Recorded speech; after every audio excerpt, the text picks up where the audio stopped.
me in such a box. Check it.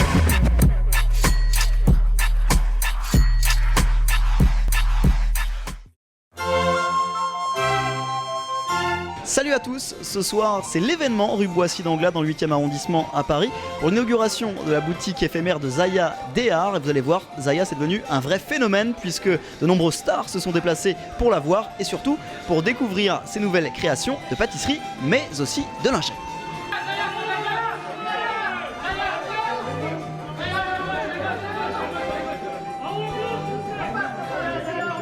Je vais à une invitation où il y a la lingerie et des gâteaux, donc ça peut être sympa. Moi je pense que c'est une fille qui est vraiment parvenue à faire des choses intéressantes en ayant au départ de gros handicaps, donc c'est formidable d'avoir pas d'argent, d'être dans un milieu difficile et puis d'arriver à exister. Moi j'admire les parcours de femmes qui partent de rien et qui arrivent très haut comme elle arrive très haut, on peut aussi redescendre très vite. Étant une fille d'eux, entre guillemets, à qui tout a été offert sur un plateau d'argent, ça oui, c'est quelque chose qui m'interpelle. Ouais.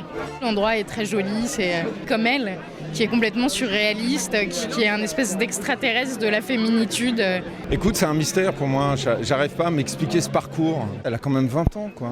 Et il y a des gros investisseurs derrière, donc c'est une vraie entreprise, c'est une vraie professionnalisation des choses. C'est pas tout d'un coup j'ai envie de faire des strings et puis des pâtisseries. Pourvu qu'elle résiste à tout ça et qu'elle puisse en faire une belle histoire. Et effectivement, ça fera un film très intéressant en tout cas. Écoutez, je trouve qu'elle se débrouille vraiment bien, non ?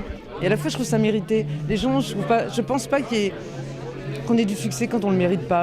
Je la trouve touchante et voilà, elle met les femmes en valeur. Elle le fait de façon plutôt élégante et discrète en fait, même si c'est difficile d'être discret quand on s'appelle Zaya Dehar.